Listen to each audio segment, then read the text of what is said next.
歡迎嚟到文進講呢啲講嗰啲，我呢個頻道呢，又係星期六夜晚，又係阿舒淇導演小弟文進，咁啊到時到候同大家見面，我哋呢個週末午夜場，咁好似已經接近100集啦。我哋100集係咪應該要諗下有意思嘅戲？唔通揾豪門夜宴？講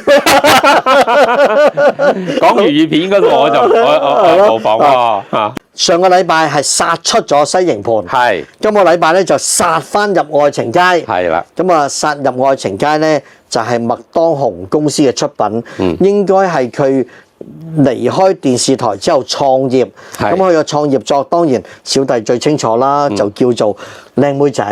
咁與此同時咧，就係阿張家鎮咧嗰時。即係喺麗的咧，都係阿麥話咧，你出嚟幫我啦，因為佢對海外啊、英文嗰啲好犀利啊嘛。咁我記得佢哋就喺處搞緊一套戲咧，就係阿麥當傑拍嘅，有啲鬼妹嘅，佢哋就去康城，仲要揾一啲鬼妹咧，俾錢剃光頭喺康城，因為你知做宣傳，你知道係嘛？咁我套叫神探光頭妹，咁但係靚妹仔上嘅時候當然成功啦，嗰時1000萬，神探光頭妹就擺一路未上嘅，咁但係成功之後就話阿麥出嚟創業，阿梁太繼續支持啦，咁所以呢個靚妹仔系列第2部就係停不了的愛，小弟嘅任務就係同阿麥當傑就搞停不了的愛，靚妹仔續集，咁啊黎大偉咧就另有重任，呢個重任咧就係阿張耀榮，我唔知道而家啲後生嘅知唔知張耀榮係邊個？張耀榮咧喺80、90年代所有歌手要喺紅館開演唱會咧都要耀榮娛樂。係嘛？一個香港演唱會之父咁啊，一個高度同我差唔多，冇乜頭髮，就好 nice 嘅一個嘅老人家。咁好似佢唔係地產，即係佢係做咩生意嘅？我唔知啊，完全我淨係知道佢係香港演唱會之父。係啦，咁咧。佢咧就逆投資阿麥當雄，咁但係就話：喂，阿麥，我都好似阿梁太咁樣，俾資金你拍戲啦，因為嗰陣時獨立製片好盛行噶嘛。咁但係咧唔好又喺街揾啲靚妹嚟做啦，揾啲有卡士嘅。咁當時最有卡士又好紅嘅第一個叫做鐘鎮濤啦。阿 B 哥阿 B 哥哥咧喺台灣紅咗之後，即係小城故事嗰啲就咧，其實就港台都好紅嘅，因為嗰時啲戲都係要賣台灣噶嘛，咁啊有阿 B 哥哥，咁另外咧就有阿慧敏，阿陳慧敏就一紮鄧光榮嗰啲家法啊嗰啲戲，即係都好有型嘅，真係獨一無二嘅，即係做黑社會啊古惑仔啊出嚟行嗰啲個紋身成身嘅紋身，好出名啊嘛。咁啊，因為我再講咧就係佢嘅第3個男主角咧就係 Melvin 阿黃錦生，suppose 應該喺電視台應該唔知識咗趙雅芝未咧？總之小心講嘢啊！佢告你而家。唔係阿 Melvin 喺處幫緊阿百明哥打官司，佢未得閒睬我。我成日見到阿黃錦生成日都有偈傾嘅嚇。Melvin 好人嘅。係咯，咁啊，阿黃錦生就係其中一個男主角。呢個殺入愛情街當然同愛情有關啦。幫佢編劇嘅咧就一樣同我喺麗的出嚟，因為當日咧阿麥當雄帶咗2個編劇跟去。咁至於導演咧就係有黎大偉同麥當傑一個細佬啦，一個就係手徒啦。咁啊劉家豪嗰啲就冇嚟喎，因為劉家豪繼續喺即係麗的繼續拍劇啦嘛。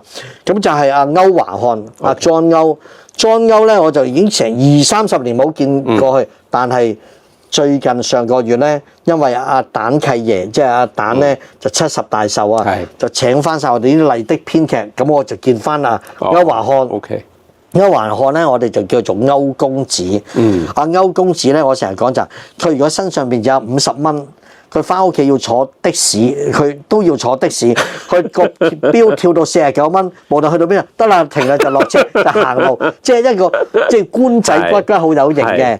但係歐咧，其實喺 TVB 嘅應該係歡樂今宵嘅團隊出嚟嘅。咁佢都因為我識佢咧，就大家去麗的咧就度嗰啲綜藝，即係度 get 啊。因為嗰陣時啲咩星期3晚會，阿歐啊，我哋就嗰啲。導播就嗱，下個禮拜咧，我哋就小食店笑話，大家就交笑話啦。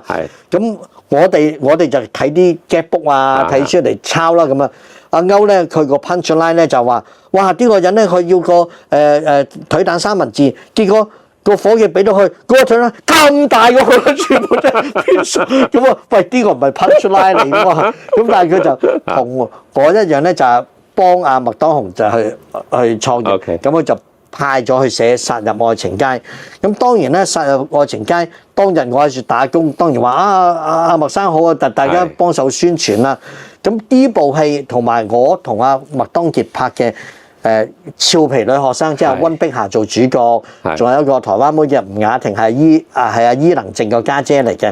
咁啊，阿傑仔做。咁我哋俏皮女學生咧，其實條橋係偷自 Growing Up， 你記唔記得 American American Version 定係乜嘢？即係以色列片後尾係美國片重拍㗎嘛，係嘛？即係嗰條橋嚟嘅。嗰兩個應該係嗰兩個猶太鬼嚟嘅嚇，拉尾仲有一間公司咧，唔知唔記得 M 字頭咁上下嘅，好犀利㗎嗰陣時。因為咧，佢嗰啲 pattern 就係一定有個靚仔，有個肥仔，一個瘦仔，即係嗰啲係青春成長片。咁我哋就負責個任務。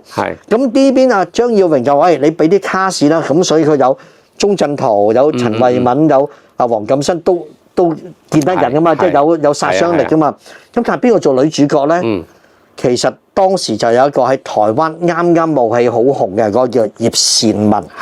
葉倩文咧就我哋上一集咪講過世紀嘅，應該係世紀，因為拍阿卓伯棠賓妹，就喺台灣就揾阿葉倩文翻嚟，就做呢個三皇一后嘅女主角。咁我仲記得嗰陣時，我喺火炭公司，即係就有一日阿麥同阿張家鎮、黎大偉，喂！我哋夜晚要去見到葉倩文，要諗下點樣去氹到佢係拍我哋嘅戲，因為葉倩文唔識香港，咁你講古仔啦，係嘛啫？又有床上戲啦，係咯，又要咁我個賓妹就已經俾阿卓伯棠糟質咗一輪啦。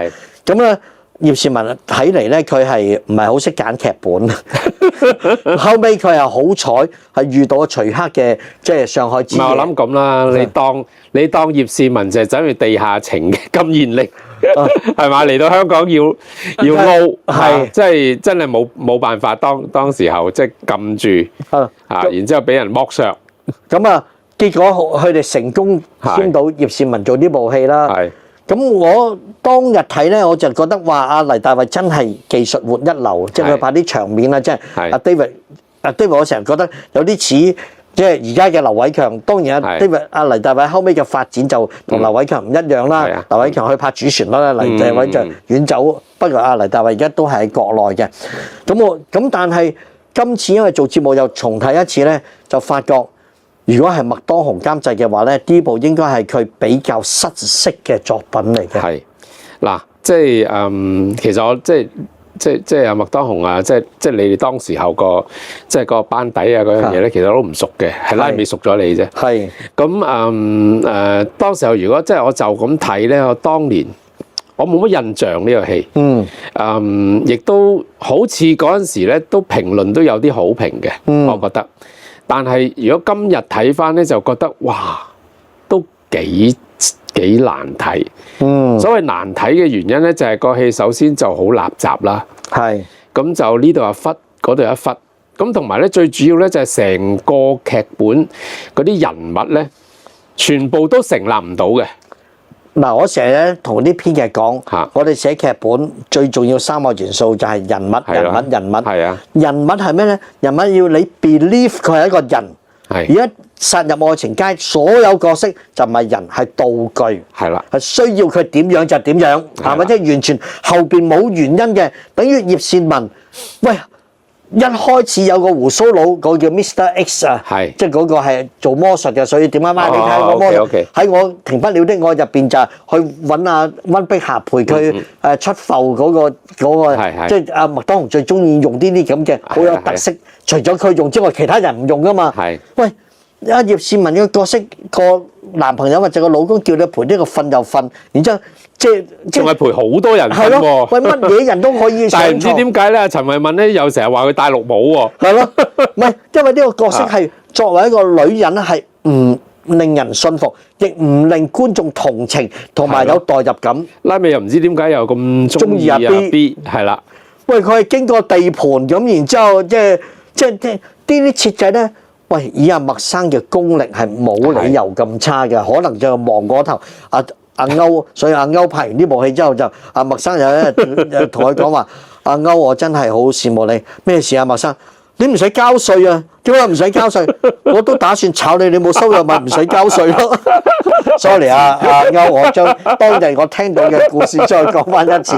咁啊，因為阿歐咧係嗰個聰明有嘅，即係度 get，因為歡樂今宵，但係真係對於人物嘅描寫同埋 structure 咧係有欠缺啊！呢部戲我因為睇咧初開頭咧就因為一開始要交代阿 B 出獄啦，係啊，咁然之後又翻屋企啦，咁佢阿媽咧就係嗰個肥師啊，施介強啊，係啊，助手，即係施介強就係佢個 buddy 啦，係咁又用碌柚葉啊，即係過火盆啊，即係嗰啲咁嘅嘢，咁啊好似改邪歸正咁喎。係，咁我初時話呢個好得意喎，係咪英雄本色嚟嘅咧？係咯。點知發展落去又唔係喎，係無啦啦佢哋又重操故業，但係重操故業嗰度咧係好原始嘅喎，因為佢哋識開鎖啊，識食爆破嚇，識爆破咁然之後就成日咧就係即係揭開個地，即係個蓋啊，係地下個蓋啊，咁就走喺地下水道啊，咁樣咁又可以入到去好大嘅組織，好大嘅保險庫啊，金庫咁，然之後。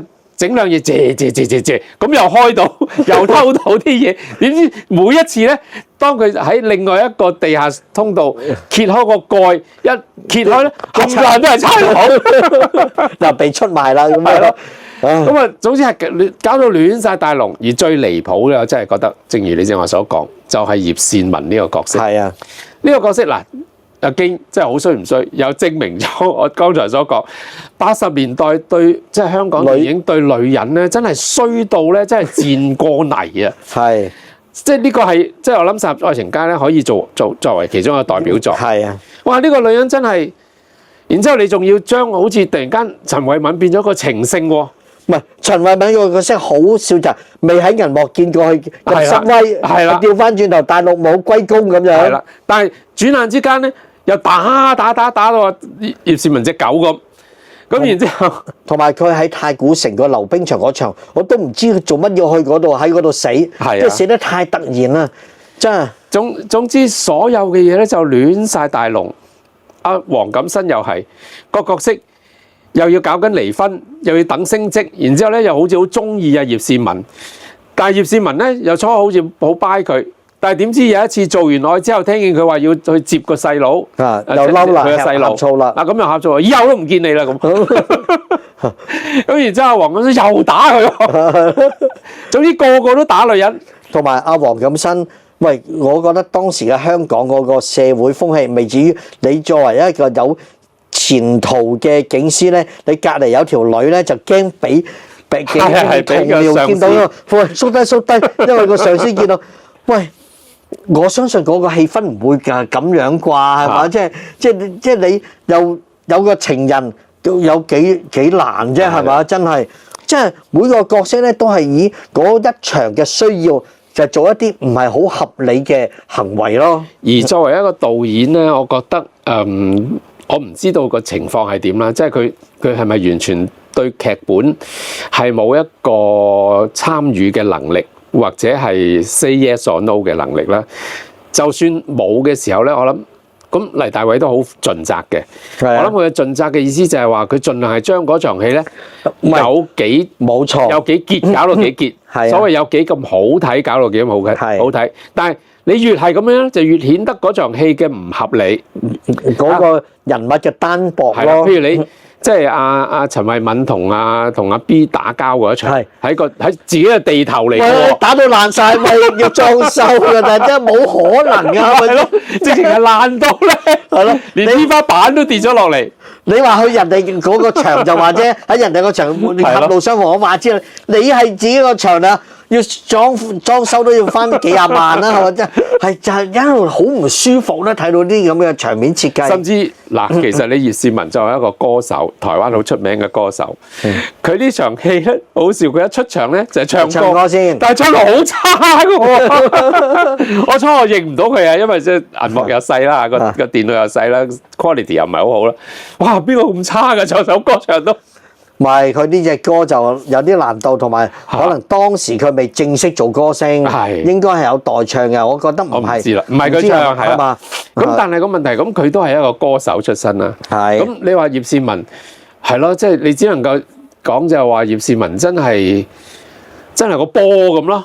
係。搓圓撳扁，要你上床就上床，要你好 enjoy 就好 enjoy，陪邊個就陪邊個。係啦，要你俾人打到隻狗咁又俾人打，係毫無個性。係啊。咁但係咧，我就第二個角度睇呢套戲啦。《殺人愛情街》除咗嗰啲角色之外，見到施介強有個賓佬，係個賓佬係我靚妹仔嗰個菲律賓，即係林碧琪個後父啊。係。咁啊，阿麥梗係挪移到落嚟。另外嗰個大反派個鬼佬個肥佬，嗰就係月亮星星太陽嗰個肥佬嚟。係啦係啦。因為都話阿麥當雄嗰啲 casting 咧係佢只此一家，係佢先用嘅。係。咁啊。另外，即係阿黃錦生隔離嗰個武師叫沙皮，沙皮咧就當時阿韓義生嘅助理製片叫沙皮，成日咁樣翹啲頭髮嘅。咁但係個咧就阿大將，即係武師嚟嘅。咁同埋咧，即係講翻個劇情，嗰時佢哋可能都仲即係港產片最習慣就係個結尾好喺個廢車場度，最後尾將個反派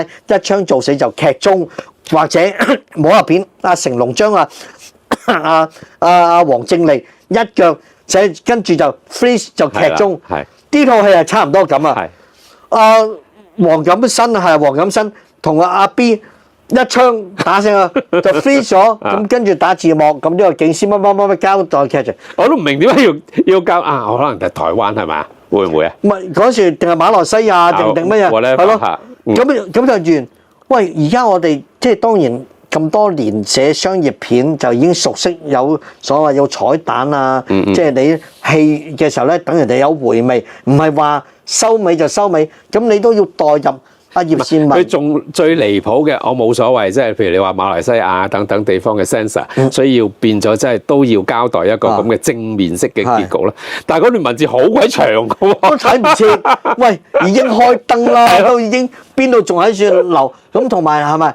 如果係真係當佢一個希望觀眾係有感覺嘅，你都可以預翻一個阿葉倩文喺個墳前，或者然之後咧啱或者睇新聞見到阿黃錦生俾人拉，啲都唔會係花成本噶嘛。但係你令到嗰個戲嘅餘韻啊，係嘛？咁仲有你三個男主角，即係你當然都有曾經有一場戲三個男人一齊去。但係你應該互相之間嗰個衝突嘅戲劇性咧，你可以發揮好多啊！咁我覺得成個劇本最聰明嗰樣嘢係咩？阿黃錦生個老婆未出現過，係淨係個聲話你阿媽叫你唔好翻嚟啊！即係嗰啲，因為如果出現過咧，你揾個靚個葉倩文就話黃錦生你做乜？分分鐘嗰個女人又打葉倩文㗎。咁嗱，再透視落嚟咧，即係以我認識。阿麥生啊，後尾阿蕭生佢哋就正如你所講，佢哋都係大男人，所以佢哋度呢啲戲咧係從男人嘅角度，就話陳慧敏佢做好威，但係佢有一場戲就話你啊，我係 I love her 係咪？即係成日有啲咁話，我係中意你嘅，中意你，不過你出埋街一啲次啦，你即係嗰個咁嘅。反轉啊！即係個死狗，我覺得就好新鮮嘅。阿慧敏哥居然做呢啲，但係呢個角色咪係唔係有血有肉？係如果你真係愛一個女人，即係我唔知道個價值觀啊！愛一個女人點會立亂可以係阿媽話9年啊 Mr X 都俾佢去陪佢上床啊！我覺得佢哋嘅觀念裏邊咧就係啲女係咁噶啦。係嘛？即係我諗佢對女人嘅睇法就係咁。係啊，即係啲女係咁噶啦。唔係，但係呢個戲咧，相對後邊，譬如就算係月亮星星太陽，當然好好，都係賤人啦。但都有從嗰啲女主角嘅角度去，即係有同情佢，或者有佢嘅原因，有個性喺度。係咯。咁但係呢部咧，葉倩文一啲都冇。即係第二部啊，麥生你哋個麥當雄系列再差嘅另一部戲就歡場啦，我成日講啦，係即係完全就係好似又係阿歐度嘅，咁所以就冇得講啦。咁嗱，與此同時，當年即係我哋呢個頻道講過啦，麥當雄8·2好戲在後頭就係俏皮女學生。殺入愛情街同埋神偷姜糖妹，就喺嗰年嘅聖誕前一路，我記得12月嘅，就一路3部推出啊嘛。咁仲即係我聽講，我就冇陪佢哋去香港衝印咧，夜晚去用啲符水捽底片啊！大家都去睇，然之後就去揾阿盲公診問話：喂，我僆妹仔過千萬喎，啲3部點啊？咁啊盲公診，我講過俾你聽，盲公診就話：都過千萬啦，放心啦，過千萬啦。咁後尾好開心啦，但係原來一部400幾，一部400，如果一部200。加埋啱啱過千萬，咁啊呢個就好靚。咁啊嗰啲 flyer， 即係嗰啲press kit， 我都仲坐喺度㗎。即係我講佢做錯咗一樣嘢，做漏咗一樣嘢啊！冇叫阿李居明去改名啊！李居明嗰時係新藝城刮角啊嘛。我知啊，但係佢被撈㗎嘛，好多時候都唔係，因為事實上殺入愛情街都唔知係咪因為殺出西營盤係年中嘅戲，佢係年尾嘅戲，都唔知係咪同即係呢個當時係未有殺出個黎明啦，即係應該未有啲西片。咁所以呢個殺出殺入咧，都係因為佢呢班大男人咪殺入呢個嗱，我係講愛情啊，3個男人都中意個女人幾鬼死情深款款，但係全部都係。因為佢哋又忘記，你愛情戲一定要俾女性觀眾認可。咁而女性觀眾認可咩咧？愛情戲自古以嚟嘅即係鐵律啊，就係個男主角一定要痴心專一，帝女花、羅密歐與朱麗葉啊，或者秋天的童話嘅阿發哥，到阿發哥去做花心大丈夫就唔賣座啦，有幾條女喺度係嘛？咁你呢套戲咧，喂，調翻轉頭，你呢個女人一定有值得愛嘅原因啊嘛。咁你嗱，阿徐克拍葉倩文就拍得好啦。所以我都覺得嗰個傻大姐神經質係嘛？所以我都覺得真係葉倩文都真係先苦後甜咯。只能咁講，唔係係啊，即係都係好劇本，有好劇本就發揮啦。都係一個命運嚟㗎，我覺得。係啊，即係如果唔係你跟住呢一個賓妹同埋殺入愛情街嗰條路咧，就死梗啦，死梗㗎啦，即係好快就變咗殘花敗柳㗎啦。所以係要多謝阿徐克咯，刀馬旦同埋上海之夜。所以咧，一個導演咧愛一個女主角好重要㗎。咁但係一個作曲俾嗰個女歌手聽啦，愛呢個女歌手都好重要，所以零時10分咧，阿 Lam 就愛得好緊要。歌影兩方面都好得意咯。哇！我哋呢係咪開始過咗紅線，要小心咧？要小心啲。咁但係我覺得阿麥生咧，即係我當然有少少資格講阿麥當雄系列啦。咁呢個麥當雄82好戲在後頭，有少少真係挫折啦，因為原本創業好好嘅之後，咁跟住咧佢就拍我哋嘅靚妹仔第2集《停不了的愛》。咁《停不了的愛》咧，小弟寫嘅劇本，咁啊其實都係阿麥生主導之下。但係當然，我記得就因為《停不了的愛》，你讚好先開始同你 friend 㗎嘛，係咪先？係嘛？我都想睇翻，我都想睇翻。咁當然咧，其實係就係嗰個最重要就係。嗰啲人係認同咗阿溫碧霞呢個少女未婚媽媽，佢個凄慘嘅命運。我都話我嗰陣時因為口碑又好好啦，我睇咗好多次午夜場啊，我好 enjoy 睇到即係啲女人睇到後尾眼濕濕，因為的而且確好感動，同埋咧都係永恆嘅即係鐵律，就頭先我講。大家都希望一個好似劉德華咁純情，又有家底，又靚仔，連第一次搏嘢連解胸圍扣都唔識嘅靚仔，係咪？大家有一個 fantasy 啊！咁你喺殺入愛情街，我相信每一個女觀眾去認可任何一個，包括阿 B， 包括陳慧敏同埋 Melvin， 係嘛？呢個就係失敗嘅最大原因，係嘛？咁嗱，其實佢都低沉咗2年。咁喺省港奇兵之前，阿麥生拍咗咩戲咧？就係佢係好識類型片，去拍咗《猛鬼出籠》同埋《豔鬼發狂》。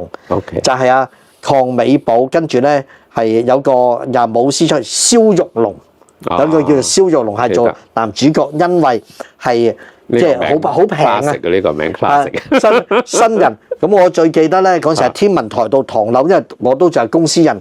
韓醫生就走去開工。阿咩，你係咪嚟探班？我話係。今晚啊，有貓頭鷹食啊，因為佢哋要劏隻貓頭鷹係夠改變。仲有喎，呢套戲咧係一個好恰如其分嘅配角，係做女鬼嘅。係每一年咧，黃大仙去搶頭炷香嘅夏威夷啊！咁呢啲都係我喺同我哋嗰間公司打工嘅時候，非常之有趣。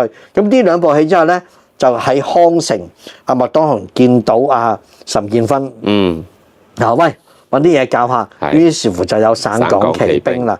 咁省港奇兵咧，就與此同時就靚妹仔就除咗停不了呢個之外，就要午夜麗人到係做個即係夜總會歡場電影，就係麥嘅男盜女槍啊！80年代最犀利嘅男盜女槍嗰個招牌，當然就係麥當雄啦。咁後尾即係我哋離開咗黎大偉。黎大偉遇到好劇本，標成咪 OK 咯，係嘛？即係遇到啲好劇本，肝膽相照我寫劇本嘅。咁另外就黎大偉個執行能力好強，所以後尾去惠敏哥合作都咁好，於是乎就拍咗《狂情》啊嘛。即係同呢個新藤惠美咁樣。咁我成日都想問惠敏哥，喂，講下啲新藤惠美咁食飯嘅時候，佢老婆喺度話唔好講，但係人都知嘅喎。係咯。咁所以佢好引以為傲啊，真係。係咯。咁跟住就為中國人爭光。跟住麥當雄因為跟住麥生因為有蔡生嗰條水，所以就有跛豪上海皇帝。咁我哋呢一集即係等於上一集咧，利用一部戲講下世紀。麥當雄嘅三上三落。我哋利用呢一集咧，即係呢一集《殺入愛情街》咧，就講下麥生個脈絡。但無論點，麥生個創作同埋嗰個即係劇本，如果佢真係瞓身同埋認真嘅話，係冇得頂。咁你頭先講黎大偉係咪即係佢對於劇本有 say 定係點咧？我有機會，即係我想舉一個例，即係我哋拍靚妹仔嘅時候咧，我哋翻到去開會，韓醫生嗰啲喺度，麥生話今日 over 咗，呢個景點啊要用咁多錢㗎。喂，你啲導演睇下啦，睇下數啦，因為係用錢嘅行為嚟㗎嘛。咁大家死夠咁啊，即係又唔可以 over 又嘛。夜晚麥當雄寫咗一個手寫嘅 notes， 嗰張紙我仲留喺度。佢就David 做導演咧，一定要有佢嘅堅持。如果你唔能夠達到你嘅要求咧，你點樣辦法都要達到，即係唔可以妥協。日頭佢係鬧緊黎大偉唔可以 over， 但夜晚佢用導演嘅角度，因為佢日頭係用監製嘅角度啊嘛，夜晚佢用導演嘅角度去叫黎大偉堅持，所以咧係真係我覺得。嗰個手寫稿我仲喺度嘅，因為黎大偉梗係唔會儲呢啲嘢，個變態噶嘛，哇寶嚟喎真，儲咗喺度，所以真係麥當雄係即係我哋80年代真係重要嘅電影人，我唔可以講話導演係電影人係嘛？咁《殺入愛情街》戲係差嘅，但係由呢個引申出嚟，大家多啲認識麥當雄呢條線咧，咁我都奉獻咗我作為曾經同佢打工。爆料啦，係嘛？就係咁樣。咁我哋呢集又好嘛？差唔多好啊，同大家講，拜拜啦。拜拜。